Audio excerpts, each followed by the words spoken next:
Assalamu alaikum wa rahmatullahi wa barakatuh. This is lecture 14 in your course Composition 1. This is the last lecture in our course. In this lecture we are going to have a revision, and we are going to relate the revision to the exam. We are going to see what have we dealt with during the previous 13 lectures, and we are going to relate those lectures or those topics we have dealt with to the exam. How will you be asked about them in the exam?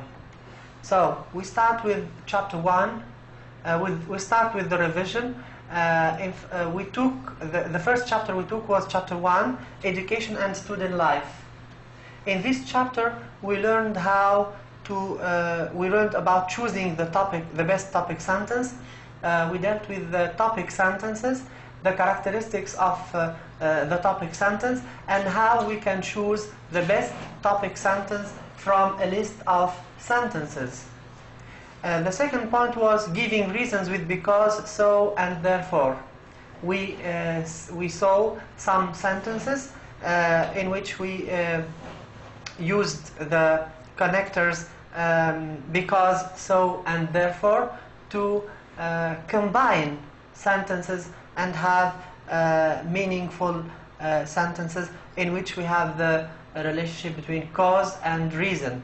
So because, so, and therefore can give us a relationship between cause and between sentences in the the relationship of cause and reason between sentences. In this part, I would like to draw your attention to punctuation.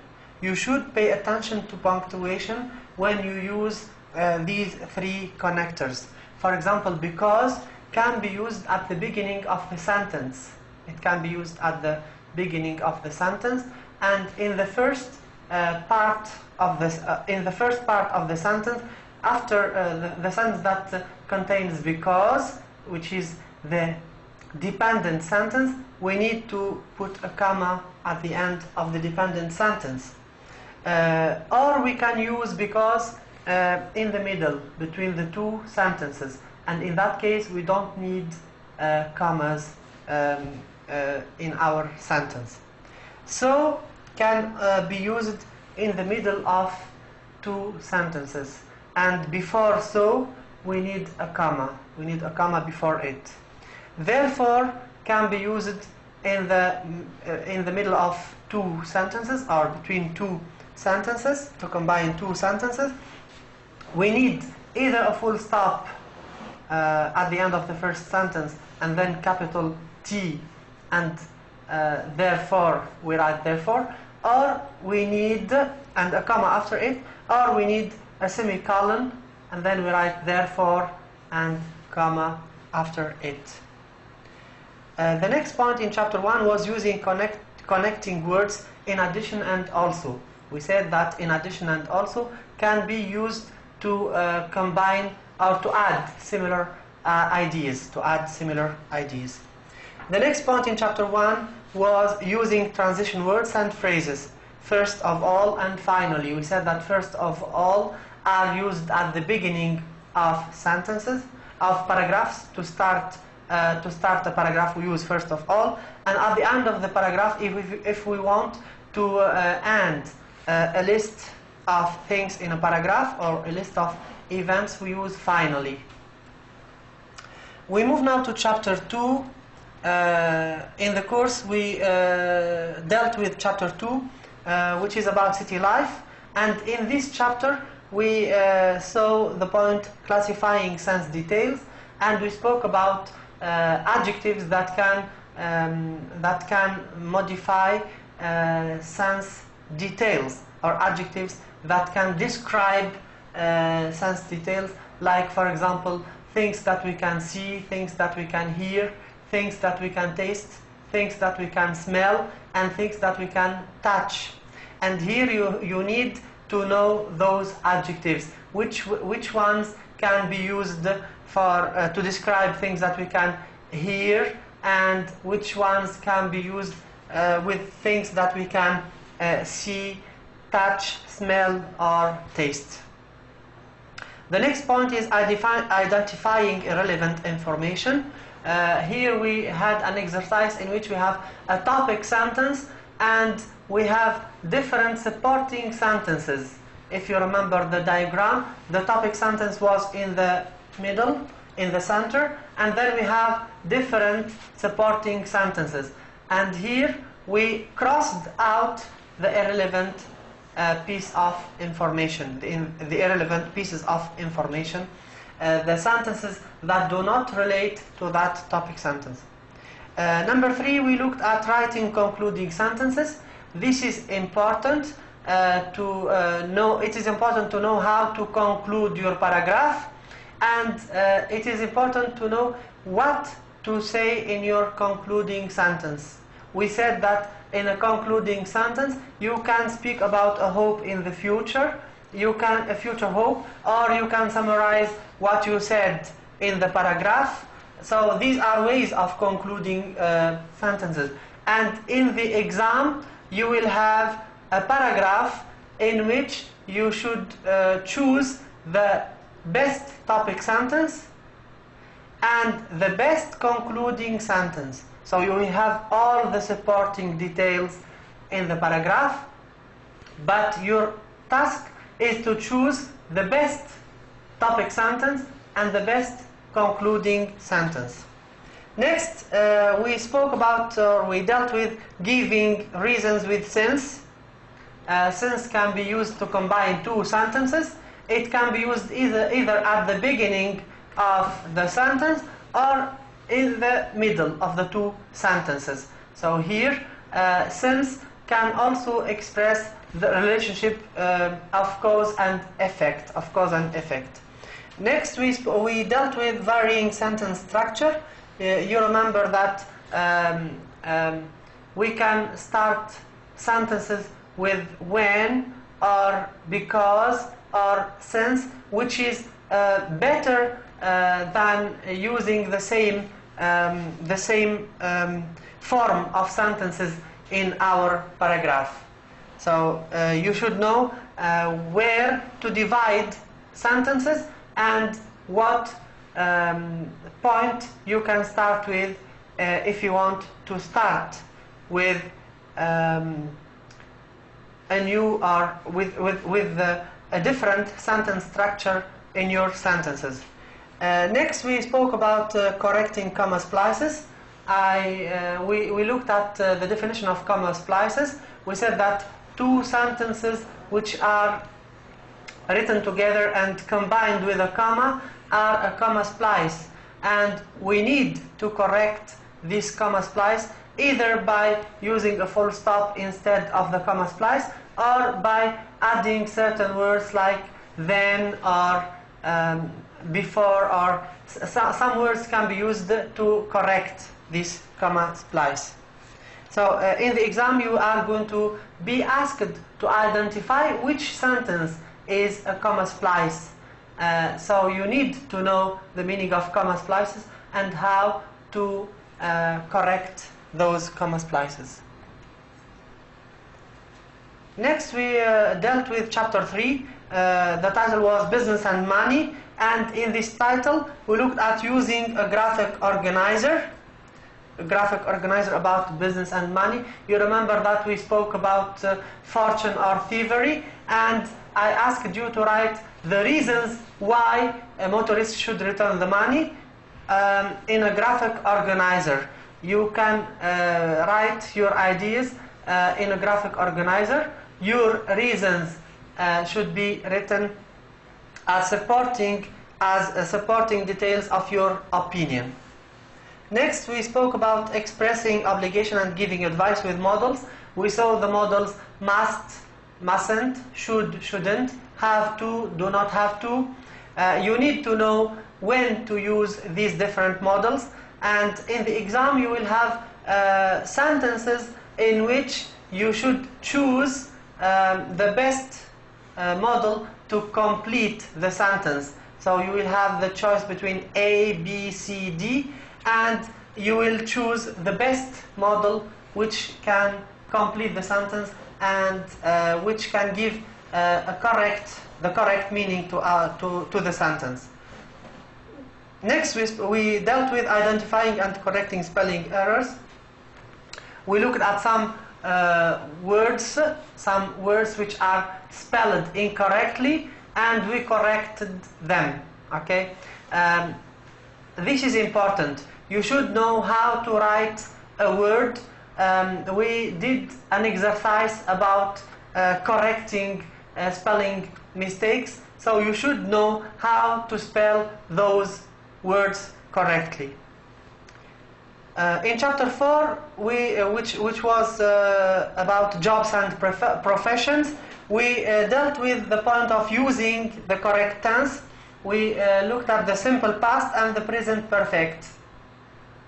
And in this chapter, we had an exercise about choosing the best tense. For a verb in brackets. So you should know when to use the simple past and when to use the present perfect. Next, we dealt with using demonstratives to unify paragraphs. We used demonstratives like this, that, these, those. And here we had some sentences in which you were asked to choose the correct demonstrative.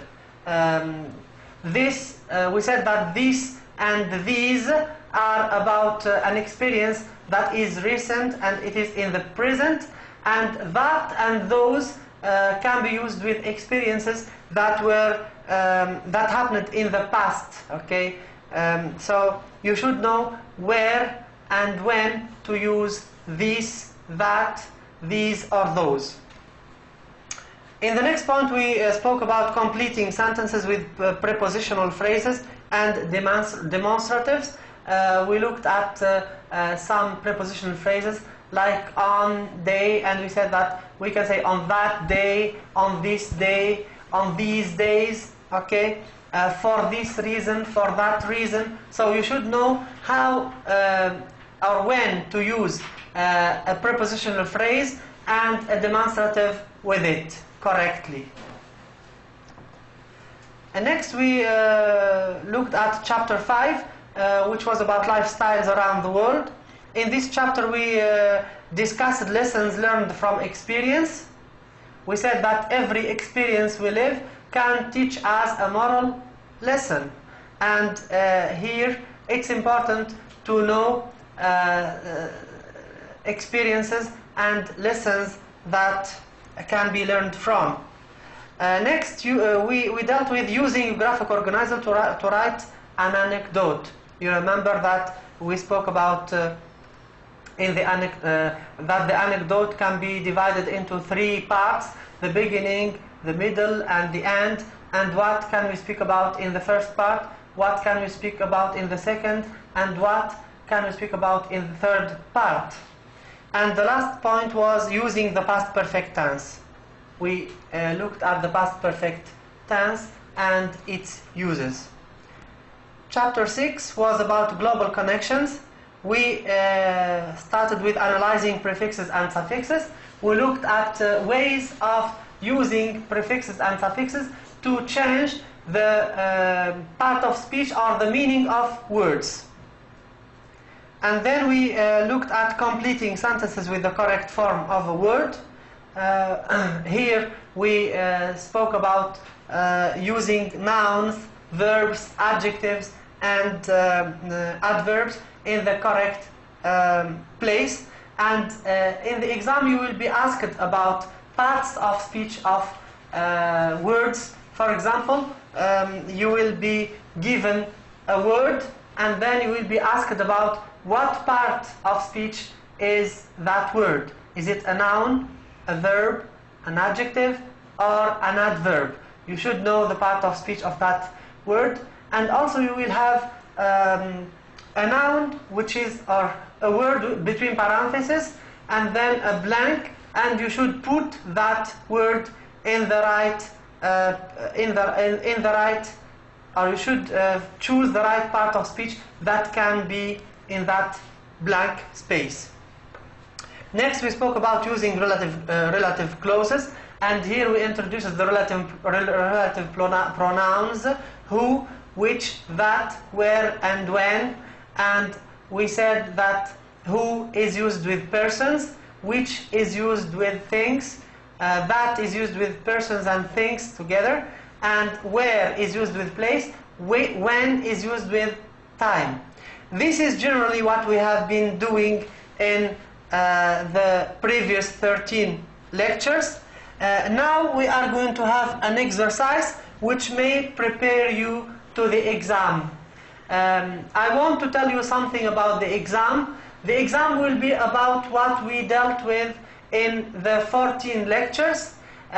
You will have questions about what we saw in these PowerPoint presentations. Things that we saw in the PowerPoint presentations will be the points about which I asked you questions, and it will be in the form of 70 multiple choice questions. In each question you will have 4 choices, A, B, C, D, and you have to choose the best answer to the question. Here we have an exercise. In fact, it's a paragraph that you will have that you can have a similar one in the exam. In the exam, you'll have 2 paragraphs in which you have blank space, and you are going to be asked to complete the blank space with the best answer, the answer that gives meaning to the sentences and to the paragraph as a whole. The question about this paragraph is: choose the best answer to complete the paragraph. Let's read the paragraph together and then answer the questions. Number 1, blank. Our house is now 30 years old, but it looks newer. My house is like hundreds of 2, blank, in the suburbs. 1 story with an attached garage. There is nothing special about the house, and it won't win any prizes for architecture, but it's perfect for our family. The kitchen is big and has new appliances, including a beautiful new dishwasher and a microwave oven. I don't like the heat, but we have air conditioning in the living room and bedrooms, so it is always cool. For the kids, there is a nice yard where they can play. It's very safe. Blank number 3. My wife and I don't have to worry. Blank number 4. So, for the first blank, the question was: choose the best topic sentence. The first topic sentence is A. We live in an ordinary in an ordinary street. B. We live in an ordinary house and I think it is terrific. C. We live in an ordinary house on an ordinary street and I think it's terrific. The last one, D. We live in an ordinary house on an ordinary street in an ordinary suburb and it is terrific. If we want to choose the best topic sentence here, we look at number 1A. We live in an ordinary street. This is not a good topic sentence because the writer didn't tell us about his feelings about living in this house. And here it is about a street. It is speaking about the street, and our paragraph describes a house. So this is not the best answer. Number 2, we live in an ordinary house and I think it is terrific. I think this is a good topic, the best topic sentence that we can choose, because the rest of the sentences we have here street, and we have here street and suburb, which our paragraph didn't speak about. Question number 2 is: choose the best phrase for a blank space number 2. We have A, other houses, another house, other house, house, other. What is the best answer here? Our house is now 30 years old, but it looks newer. My house is like hundreds of in the suburb. My house is like hundreds of other houses. Another house cannot be used because it is singular. Other house cannot be used because we need plural with the word. We need the noun house in the plural. House other cannot be used because it is not the correct order of the word of the words. The words should be ordered as other first and house next. So the answer is A, other houses. And our sentence becomes, my house is like hundreds of other houses in the suburb. We move now to number 3. It's very safe. So question number 3, choose the best phrase. But, or choose the best word. But, so, also, or because. Here the sentence says, it's very safe. My wife and I don't have to worry. We have comma. If we look at the 4 choices we have, but it is not possible to use but here because but expresses contrast. And here we say it is safe. My house, my wife and I don't have to worry. So there is no contrast here. So can we use so here? So it's very safe, so my wife and I don't have to worry. In fact, it is the best choice for us to use so, because we have comma, and so needs a comma before it.